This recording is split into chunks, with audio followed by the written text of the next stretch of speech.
मानसशास्त्राचे अभ्यासक म्हणून ह्या घटनेकडे कसे पाहता? जे प्रेमाचं नातं आहे त्याच्यामध्ये ही हिंसा का येते? एकदम हिंसा आली, नुसती आली नाही, ती एकदम टोकाची का आली? आपल्या आजूबाजूचे मित्रमैत्रिणी तर हे सगळं करतायत. सोशल मीडियावर तर आपण बघतोय सारखं प्रेम प्रेम प्रेम.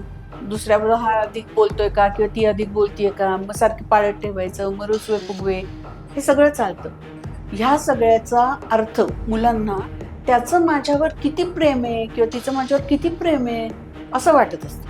उदाहरण तुम्हाला सांगायचं म्हणजे एक मुलगी म्हणलेली त्या मुलाला पोक्सोखाली अटक झालेली, असंच हे प्रकरण होतं.